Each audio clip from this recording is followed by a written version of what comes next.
उधर चौक में लटका के फांसी दी जानी चाहिए। जिस तरह के इलेक्शन हुए हैं, इलेक्शन तो वाकई कंट्रोवर्शियल है, इतने कंट्रोवर्शियल है कि चीफ इलेक्शन कमिश्नर को पहले दिन से ही जमातें कह रही हैं, लेकिन उसमें हर जमात अपना रंग लेती है। मसलन पीटीआई की बात करें, अब बाकी जमातों को पीटीआई के साथ ये गिला है कि अगर धांधली हुई है तो क्या केपीके में नहीं हुई, यानी हर एक ने अपना अपना कोई ना स्टांस है। इन सारी जमातों में एक जमात, उसके बाद फिर उनकी आपस में इसी तरह कोई ऊंच नीच होती रही, सीट एडजस्टमेंट प्रॉपर नहीं हो पाई।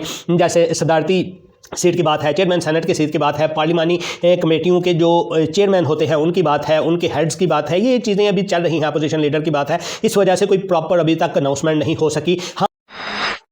Welcome back to Tea Break.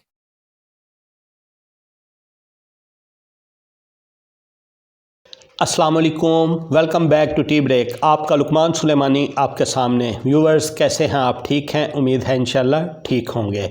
Viewers आपको नई लुक नज़र आ रही होगी, आपको साथ ही साथ कुछ हल्की फुल्की ड्रेसिंग भी नज़र आ रही होगी, यानी मौसम जो है वो फिर एक दफ़ा तब्दील हो रहा है। तो फरवरी के महीने में इस तरह हुआ है कि 2-3 दफ़ा ऐसे हुआ है कि बिल्कुल कभी दिल करता है पंखा चला लें और कभी इतनी सर्दी हो जाती है कि हम 2-2 जैकेटें पहनने के ऊपर भी मजबूर हो जाते हैं। बहरहाल ये बात तो चलती रहेगी। अभी एक लाइट व्यू में आपके साथ बात इसलिए कर रहा हूँ, मैंने बहुत अग्रेसिव रिकॉर्डिंग जो है वो करवाई इससे थोड़ी देर पहले, और टेक्निकल खराबी की वजह से, फ़नी खराबी की वजह से वो सारी ज़ीरो हो गई। तो अभी मैं दोबारा आपके सामने बैठा तो अपने आप को थोड़ा सा मैं रिलैक्स करने के लिए आप लोगों के साथ इस तरह की बात की। चलें, मेरा असल मौजू जो आज का है आप लोगों से बात करने का वो ये है कि सियासी दर्जा हरारत 8 फरवरी के इलेक्शन के बाद अभी ताज़ा सियासी सूरत हाल क्या है। मेरा ये मतमान नज़र है, ये चीज़ है जो मैंने आप लोगों के सामने आज रखनी है। चलें, इससे पहले कि मैं तफसील की तरफ जाएँ, आप लोगों से रिक्वेस्ट कर लेता हूँ कि चैनल को सब्सक्राइब कर लें, बेल के बटन को ऑन कर लें, और उन लोगों का बहुत बहुत शुक्रिया जिन्होंने ऑलरेडी मेरा चैनल सब्सक्राइब किया और अपने दोस्तों को करवाया भी, और उन लोगों का भी बहुत बहुत शुक्रिया जो मेरे साथ एंगेज रहते हैं। क्योंकि सब्सक्राइबर ज़्यादा हैं, व्यूज़ कम हैं, तो इसकी वजह है कि वो तमाम के तमाम एंगेज भी नहीं रहते, और उनमें कुछ प्रो एंगेज होते हैं, वो मैसेजेस भी करते हैं, कमेंट्स बॉक्स में कमेंट भी करते हैं। ये बहुत अच्छी चीज़ है, आई लाइक इट। चलें हम बात करते हैं जी सियासी सूरत हाल। देखें, आपको भी पता, मुझे भी पता है, पहले बात ये थी कि इलेक्शन होंगे नहीं, इलेक्शन हो गए। चीफ जस्टिस साहब ने एक आर्डर इशू किया था जिसमें यह था, उन्होंने कहा अब कोई भी भाव ना पैदा करे, पत्थर के ऊपर लकीर है कि अब इलेक्शन 8 फरवरी को होंगे। आखिरकार 8 फरवरी आया, बहुत सारी चेमगोइयाँ होने के बावजूद इलेक्शन हो गए। उसके बाद 9, 10, 11, 12, 13, 14 तारीख तक जो है वो रिज़ल्ट आते रहे, रिज़ल्ट भी फाइनलाइज हो गए, सरकारी नताइज भी फाइनलाइज हो गए। तो उसके बाद अभी तक किसी भी, हमें उस रिज़ल्ट में एक चीज़ जो देखने को मिली, ये मिली कि कोई भी जमात ऐसी नहीं थी जिसको सादा अक्सरियत मिली हो, और फिर सादा अक्सरियत नहीं मिली तो 2/3 मेजॉरिटी कहाँ से मिलनी थी। इसी वजह से वफाक में अभी तक कोई हुकूमत किसी करवट बैठती हुई नज़र नहीं आ रही। वैसे तो मुहावरा ऊँट किसी करवट का होता है, लेकिन यही समझ आ रही है कि कोई भी हुकूमत किसी करवट बैठते हुए नज़र नहीं आ रही। लेकिन इसके मुकाबले में हम प्रोविंशियल असम्बलीज़ की तरफ जाएँ, सूबाई असम्बली में एक जमात जो है वो सादा अक्सरियत की बिना पर अपनी अलग से हुकूमत बना सकती है। मसलन हम पंजाब की बात करें उसमें नून लीग बना सकती है, हम सिंध की बात करें उसमें पीपीपी बना सकती है, हम बलोचिस्तान की बात करें उसमें जेयूआई बना सकती है, हम केपीकेपी की बात करें उसमें पीटीआई बना सकती है। यानी ये चारों असम्बलियाँ जो हैं सूबाई, उसमें प्रोविंशियल हुकूमतें सिंगल जमात बना सकती है, बाकियों को अपने एतमाद में इत्तेहाद में लेकर। लेकिन वफाक में ऐसा हुआ है कि कोई भी सिंगल जमात हुकूमत नहीं बना सकती, बल्कि उसको किसी ना किसी के साथ पैचअप करना है। और ये पैचअप के 2-3 नुकसानात होते हैं। नुकसानात ये होते हैं कि ये मजबूत हुकूमत नहीं बनती। मजबूत हुकूमत ना बनने की ये वजह है कि फुल अथॉरिटी किसी एक के पास नहीं होती। हर वक्त ये दरका लगा रहता है कि दूसरी नाराज़ होगी तो हमारी हुकूमत फ़ौरन से गिर जाएगी। यानी ये चीज़, इस वजह से कोई अहम फैसले भी नहीं हो सकते और कोई अवाम के लिए अच्छी रिलीफ भी नहीं हो सकती। इसमें दो इस वक्त जो चल रहे हैं पैरेलल, वो एक चल रहे हैं पीटीआई के हिमायत याफ्ता उमर अयूब खान साहब को वज़ीर आज़म के तौर के ऊपर उन्होंने नामज़द किया हुआ है। दूसरी तरफ शहबाज शरीफ साहब को नून लीग और पीपी की तरफ से नामज़द प्रेस कॉन्फ्रेंस में किया तो गया, लेकिन उसके बाद फिर उनकी आपस में इसी तरह कोई ऊंच नीच होती रही, सीट एडजस्टमेंट प्रॉपर नहीं हो पाई।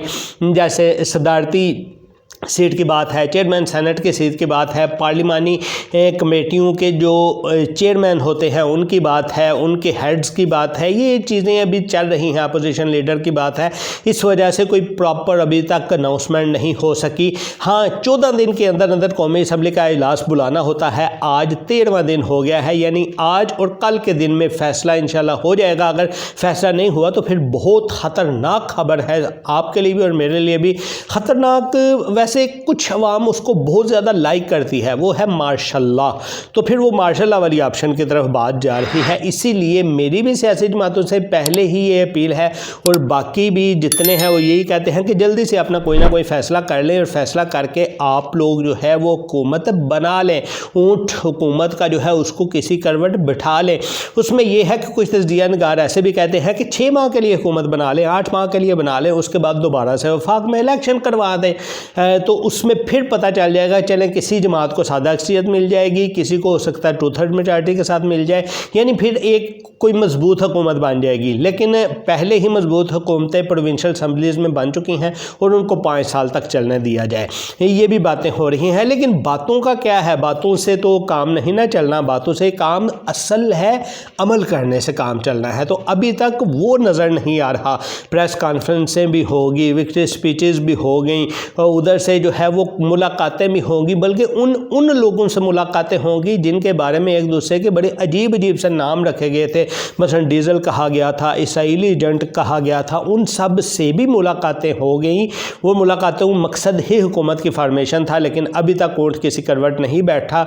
ये 2 दिन है, 2 दिन में इंशाल्लाह फैसला हो जाएगा कि हुकूमत बैठने वाली है या फिर आहर इक़्तिदार दोबारा से रावलपिंडी GHQ की तरफ जाने वाला है। ये चीज़ हमें देखनी है और इसका इंतज़ार है। और आज का दिन बहुत अहम है और कल का दिन, इसमें कोई ना कोई फ़ैसला होने जा रहा है और कुछ ना कुछ हो जाएगा। एक चीज़, दूसरी चीज़ की तरफ हम आते हैं। इसी के साथ साथ धांधली का शोर बहुत ज़्यादा सुना जा रहा है। वो शोर ये सुना जा रहा है, अब मेरी ज़ाती राय ये है कि धांधली कोई इस तरह से नहीं की गई कि किसी एक जमात को फेवरेट करके उसको जिताया जाए, बल्कि ये एक पार्शली आप कह सकते हैं कि धांधली हुई होगी, जिसमें यह है कि कोई भी फेवरेट नहीं थी। असल इशू ही इस दफ़ा ये धांधली का जो लोगों को समझ में आ रहा है और मुझे समझ आ रहा है, कोई भी फेवरेट नहीं था। हाँ, पहले तो बहुत बातें हो रही थी ना कि नून लीग फेवरेट है, लेकिन नून लीग फेवरेट होती तो इक़्तिदार में आ सकती, हुकूमत आराम से बना सकती, लेकिन ऐसा नहीं हुआ। हर एक के मैंडेट के ऊपर ही डाका डाला गया है, कुछ ना कुछ हुआ है। बहरहाल वो धांधली की बाज़गश्त में डिफरेंट जगह के ऊपर जो है वो दोबारा गिनती की भी शुरू हुए, फिर उनके अपीलें भी सुनी जा रही हैं वगैरह वगैरह जो भी। उसमें एक और चीज़, नई स्टोरी ये आई थी, कमिश्नर रावलपिंडी ने आके अपना एक तो इस्तीफ़ा पेश किया, दूसरा उन्होंने ये बोला कि मैंने ना सुबह खुदकुशी करने की भी कोशिश की। खुदकुशी करने की वजह यह थी जी, ये जो जितनी धांधली हुई है मैं उसका पार्टिसिपेंट था और मैं उसका बेनिफिशरी तो नहीं लेकिन पार्टिसिपेंट था, तो मेरा ज़मीर इजाज़त नहीं देता, इस वजह से मैंने जो है वो खुदकुशी की कोशिश की है। लेकिन मैं क्यों हराम मौत मरता, ये है कि मुझे हुकूमत सज़ा दे और हुकूमत मेरी ख्वाहिश है कि मुझे कचहरी चौक रावलपिंडी के अंदर सरेआम फांसी दी जाए, जो कि आमतौर पर पाकिस्तान का वो नहीं है किसी सूरत भी।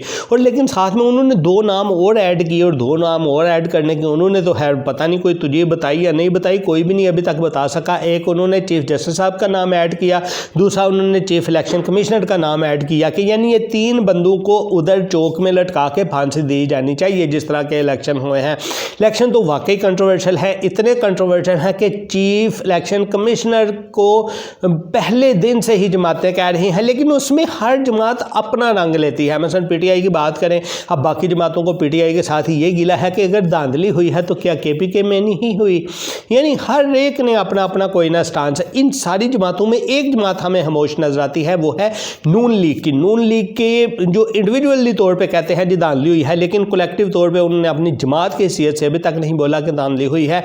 उसकी मेन वजह जो समझ आई है वो एक उनके जावेद लतीफ़ साहब हैं, वो हालांकि इस दफ़ा हार चुके हैं, उनके बहुत पावरफुल कैंडिडेट थे, लेकिन उनके हारने की वजह वो खुद बनाते हैं। मंसूर अली खान साहब के साथ मेरे मेहमान में बैठे हुए थे, वो बता रहे थे कि देखिए मुझे पहले ही बता दिया गया था कि आपके नाम के ऊपर कांटा लग चुका है, तो इसका मतलब है। फिर उन्होंने बोला कि आपकी जमात क्यों नहीं दांधले के ऊपर बोल रही। उन्होंने कहा जी हम चाहते हैं कि चले मुल्क आगे चले, अब जिस तरह भी है पिछले हम 10-12 साल से चोर डाकू सुन के और ये धांधली और ये 35 पंक्चर और इस तरह की चीज़ें सुन के हम थक चुके हैं, हम चाहते हैं कि आगे बढ़े थोड़ा सा।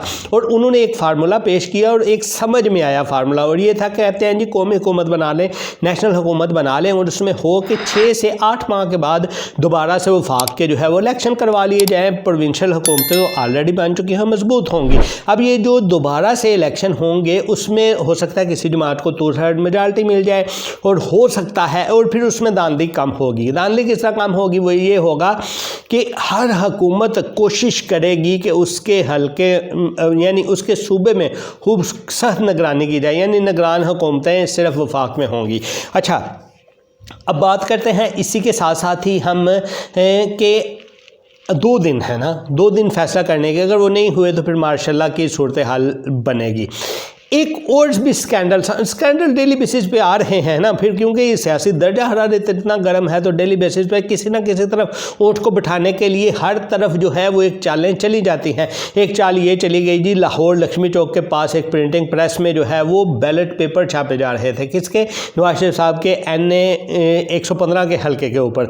तो NA 115 के हल्के के ऊपर इलेक्शन के जो है वो छापे जा रहे थे बैलेट पेपर, तो वो तो मानसेरा का हल्का है, वो इधर क्यों छापे जा रहे थे। एक चीज़, वो वाला पेज छापा खानों के पास कैसे आया वगैरह वगैरह, और अब क्यों छापे जा रहे थे 15-16 फरवरी को।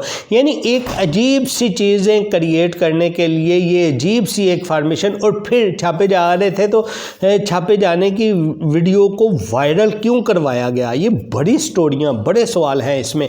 इन सवालों के जवाबात अगर हम लेने निकलें ना, तो बहुत सारे लोग हमारी वीडियो देखते हैं और देख के जो पसंद नहीं करते कि हम हर वक्त सियासी बात करें। हाँ, हमने बात करनी है हालात हाज़ा के ऊपर। हमने टी ब्रेक में आपको काफ़ी सारी मालूमाती प्रोग्राम देने हैं, हमने लर्निंग प्रोग्राम देने हैं। आप हमारी टाइमलाइन पे जाके देखें, उसकी जो है चैनल लिस्ट है, उसके ऊपर हमने बताया हुआ है कि लर्निंग हम आपको डेली बेसिस पे, कम्युनिकेशन तो है लेकिन उसमें कुछ लर्निंग देंगे। लेकिन ये सियासी बीट हमने जो 8 फरवरी और इसके रिज़ल्ट तक चलाई थी, ये इंशाल्लाह अब अपने अख्ताम को पहुँचने वाली है। 2 से 3 दिन के अंदर अंदर जो है इसका अख्ताम हो जाएगा, क्योंकि हमने 8 फरवरी के रिज़ल्ट तक इसको लेके चलना था। तो लोगों के साथ, उन लोगों के साथ, हमारे जो व्यूअर्स हैं बहुत ज़्यादा माज़रत के साथ जो सियासी बीट देखना पसंद नहीं करते, लेकिन हमने उनकी मुखालफत के बावजूद इसको लंबा लेकर चले थे। तो चलें, अब वो एंड होने वाला है, लेकिन उनसे मेरी एक और रिक्वेस्ट है कि रेगुलर फॉलोअर बने, हमारे देखा करें, हमें साथ लेके चला करें, अपनी डिमांड पेश किया करें। ये हमने आप लोगों के सामने चीज़ चेंज की है। अब इसमें हम ये जो हमने अपना स्लोगन रखा है ना, नो गेन नो पेन वाला, इसके ऊपर हम बात किया करेंगे कि वो कौन सी पेन है जो नहीं होगी तो गेन नहीं होगा, और वो कौन सी पेन है जो होगी तो फिर गेन हो जाएगा। इस चीज़ की हम फिर बात ये भी साथ लेके चलेंगे। चलें, मिलते हैं नेक्स्ट वीडियो में। अपना बहुत सा ख्याल रखिएगा, लेकिन जाने से पहले एक दफ़ा फिर रिक्वेस्ट करते हैं कि चैनल को सब्सक्राइब करते जाएँ, बेल के बटन को ऑन करते जाएँ। अल्लाह हाफिज़।